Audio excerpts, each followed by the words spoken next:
I really thought that the Boston Bruins were going to give the Carolina Hurricanes somewhat of a challenge in this series.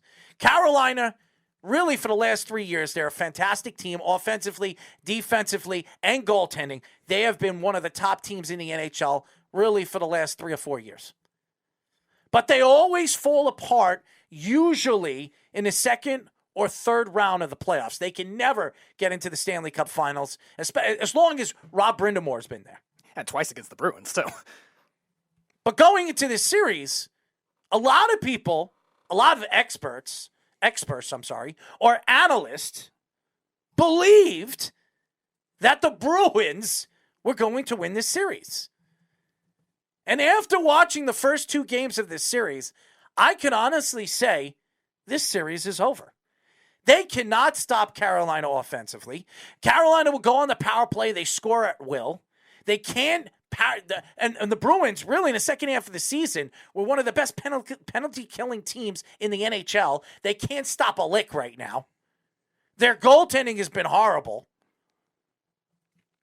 And right now, if you were to argue who's looked the worst so far in the playoffs, it would be the Boston Bruins. Now, you look at Brad Marsh, and what do they call that line? The perfection line. I'm sorry, the perfection line. And I like Bergeron. I've always liked Bergeron, even when the Bruins traded for him and brought him to the Boston Bruins. I can't stand the Bruins, but Patrice Bergeron is a fantastic center. He's one of the best centers in the NHL, if not the best center in the NHL. Best all-around center in the NHL. But even him, and he has scored, I think he scored 2 goals in this series. He scored the only 2 goals in the second game. He's the only one on that line that's doing anything. Brad Marchand has done, I know he scored 1 goal. He has looked horrible in this series. Their whole team. I mean, what happened to Taylor Hall, who they obviously extended and re-signed him in the offseason after what he did when he was traded to the Boston Bruins last year at the trade deadline, and he was one of the hottest players going into the Stanley Cup playoffs. Mm-hmm. And he was still hot in the playoffs. Yeah, what happened to him? He had that 1 game where he scored 2 goals against the Islanders, and then since then disappeared in that playoff series. This season was was still good, but not like the Taylor Hall MVP or the Taylor Hall when he first came over from the Bruins or to the Bruins. If you're a Boston Bruin fan right now, and there's quite a few of them, I mean, obviously, Plenty. Jeff being one of them. And Josh Silverberg's father over there. And I have to mention Josh. Shout out to Josh. We've been talking about the Boston Bruins, and I said, I hope you attack Jeff about this Boston Bruins thing. You like sticking it to me with the Rangers, so why not? I am going to stick it to all those Boston Bruin fans. Because to me, the Boston Bruins are choking right now in the Stanley Cup playoffs. And to me, going into this series, I thought this was going to be a competitive series, a fun series to watch. This has not been fun. This has been absolutely lame. And this series is good as over, Speedy.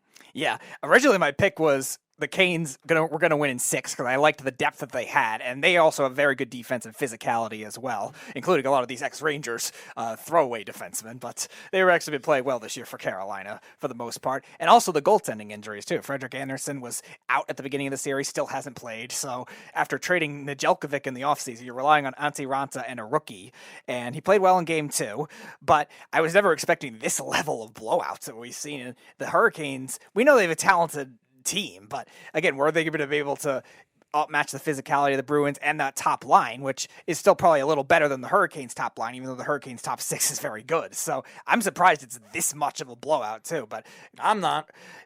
I was thinking the Hurricanes were going to win, but I was never thinking this level of domination. So many people picked the Bruins to win this series. I know, but they were overreacting to the goalie. Why? Because they were overreacting to the goalie. The goalie to what? I mean, right now, yeah, they had a third-string goalie actually shut down the Boston Bruins in the second and third period, okay, after they lost their second-string goalie in Raanta, okay? So, and by the way, Raanta wasn't even their star goaltender this year. It was Andersen. Right. Okay? And Andersen's out for this series. He'll probably be back in the second series. Mm-hmm. So, right now, if you look at the Boston Bruins, going into this series, they had the advantage. They had the advantage in this series, and even with the advantage, they still can't get over the hump against this Carolina Hurricane team. Now, they are going back to Boston, so obviously it's going to swing that way. But if they lose another game, this series is good as done, all right? I already think it's over. Yeah. But if they don't sweep them in Boston, this series isn't going further than 5 games. Yeah, and it's just the way they've also played defense too. Their goaltending was already kind of questionable to begin with. Both young guys have had their stretches, Ullmark and Swayman, when they've looked good this year, and for the most part, their numbers have leveled out where they have a mid-tier goals against average and save percentage. But again, it just hasn't been consistent enough in the defense, which has always been a strength of the Bruins in years past. Is not as deep as it used to be too. They're very top heavy, and all of a sudden that's been a big problem for them. Top heavy. Give me a break about this Boston Bruins team. By the way, Ronta will be back in game number 3. So all the Boston Bruins fans saying, yes, we don't have to deal with their second-string goaltender. Well, you're going to deal with him because he's going to be back in game number 3. Brad Marchand still might cross-check him, though, for all we know. Well, he was fined $5,000. Yeah. I mean, what is that to him? What is that to him and his reputation? Who knows? As far as the playoffs are concerned, everybody knows that the NHL playoffs is the best. It's the best. When it comes to all sports, the NFL, the NBA, the Major League Baseball, MLB, and the NHL, if you were to tell me right now what is the best when it comes to the playoffs to watch, it is the NHL. It's not even close. It's not even close. That's why I laugh at Jeff when he talks about the NBA playoffs, because nobody gives a crap about the Celtics. Nobody gives a crap about the NBA playoffs until the Eastern Conference Finals and the Western Conference Finals. Nobody cares. Not only that, you already had all top 4 seeds advance, whereas you rarely ever see that in the NHL. As a matter of fact, we were talking about it 3 years ago when the Islanders swept the Penguins the first time, and then they got swept by the Hurricanes. That year, all 4 wildcard teams advanced in the first round. Now for the Rangers. I think the Rangers are the better team. They're the younger team. Did they get screwed in the first game? Yes, they got screwed in the first game. But going into this second game, I really thought that they had the advantage. I thought they were going to come out strong. You look at their defense; they have played very well. And Shesterkin, even though you go back and forth and you look at the calls and the penalty calls right now in this series, obviously the Penguins are absolutely leading in the play when it comes to the penalty calls. And by the way, the Rangers score again. It's 4-2. I told you, Josh. It's tied 1-1. The game is over. What are we going to bet on this now? Let's bet. He's already down $40. Is he going to want to go for more? He doesn't want to bet with me, man. I am too good. Anyways, you didn't want to go for the trifecta. I mean, what really stands out to in this series, as far as you're a Ranger fan, where do you see this series going? Obviously, it's going to go back to Pittsburgh. If the Rangers tie the series 1-1, I really think that the Rangers have to win game number 3. Take the pressure off them. They're the younger team. They have the least amount of players that have played in the playoffs, have been in this situation before. So, and Pittsburgh, really, practically this whole team has been in the playoffs, have played in meaningful games, and have won Stanley Cup championships. I would say about 7 or 8 guys on this Pittsburgh Penguin team has won a Stanley Cup. Yeah, it's mainly their top core does. A lot of the other guys are younger guys now. That's not what I'm saying. I know. The top core, yes, they've all won Stanley Cups, and that's where the Penguins still have the experience edge. But I always have a saying with any sport, inexperience is not necessarily negative experience. I always look at the teams more that have the negative experience, the ones that were currently losing the playoffs as being more of the issues, which was the Rangers in the past, too, in the beginning of this decade. But this is a new team. They're definitely faster. You could definitely tell that they're possessing the puck a lot of the time, too, in this game and also in game 1, throughout game 1, too. And the depth advantage. We knew they had the depth advantage, and it's definitely showing in this game, and obviously the goalie advantage. I will say this. I think the problem with Ranger fans, what really bothers me, and this is why I don't like the Rangers, is the fans, because they complain that they're not getting calls. Listen, everybody knows that Sidney Crosby is going to get the majority of the calls. Yeah. He is the superstar. He's the Tom Brady, like Josh says all the time. He's the Tom Brady of the NHL. He is going to get most of the calls. But if you know that, why is Sidney Crosby open 90% of the time in every single game? When it's not him, it's freaking Gensel. I mean, seriously, you know Sidney Crosby. If you take Sidney Crosby out of the game, the chances of you winning are very good. There's a very good chance. Right. I mean, he had two assists the last game, and he had a goal in this game. You cannot let Sidney Crosby dominate a game in any kind of way, especially when you know the referees are going to make every single call that benefits him. So I sit here and I listen.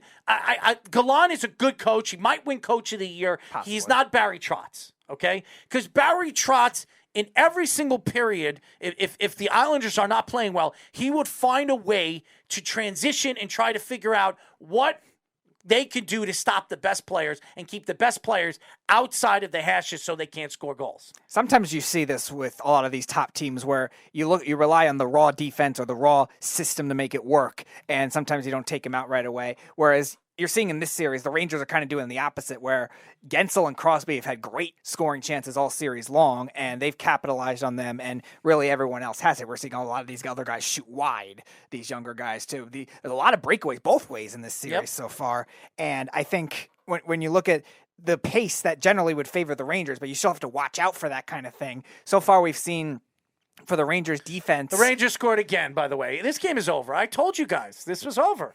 I told you. What did I tell Josh? I said once the third period comes along, they're going to score a couple of goals and the game's going to be completely over. And there's his guy Vetrano. And listen, the fact that the Penguins won one game, they're going back to Pittsburgh where they want to be, 1-1.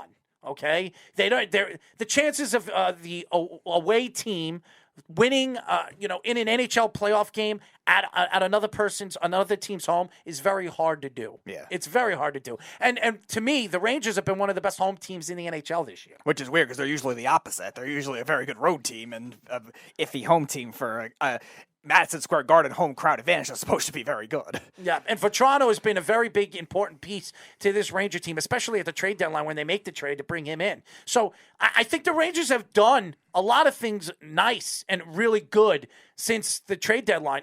And a person like Chris Drury, who I'm not a big fan of, I played hockey with him when we were kids. He's a great he was a good hockey player.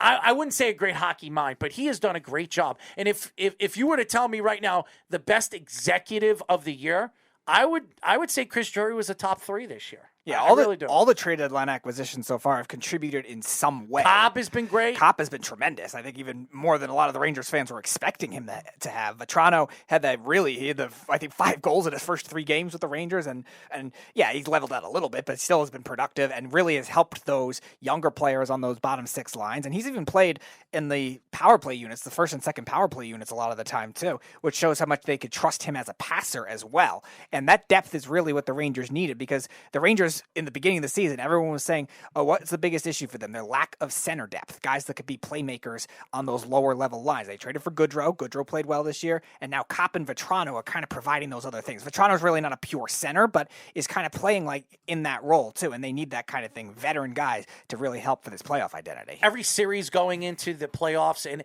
I know everything that stands out, the Avalanche everybody expects the Avalanche to go to the Stanley Cup Finals. I mean, they are the most talented team. They've been the more dominant team throughout the NHL throughout the full season. And with the talent that they have, the goaltending that they have, and the defensive prowess that they have, everybody expects that the Avalanche they're going to beat the Predators. They're going to move on where they're going to have to play St. Louis or Minnesota. That's where it'll be a little tougher because they're going to beat them. Teams. They're going to beat them. The team that I think is going to give them the most problems is probably the Oilers.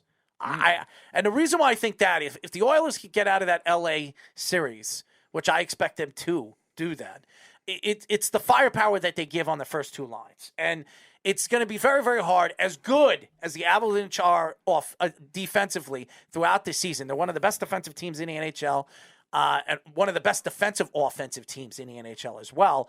I think the Oilers can cause a lot of concern and problems for them when it comes to offensively. Now, the problem with the Oilers going into the playoffs was their goaltending. I was very surprised they didn't trade for Varlamov, or there were stories coming out at the trade deadline that they were interested in Varlamov. That never happened. Them going out of the trade deadline and not landing a goaltender or a starting goaltender definitely could affect them throughout the playoffs. But with the firepower that they have, I expect the Oilers to knock off LA and then have to play either Dallas or Calgary. Now, Calgary is a fast team, and that's what makes them dangerous. And they have good goaltending. Right. I think Calgary is going to win that series against Dallas. I do. But again, Dallas has played very well in the second half of the season, and with their coaching and their goaltending too, they've had good goaltending in the second half too. So that series might be probably the best series of the bunch in the Western Conference.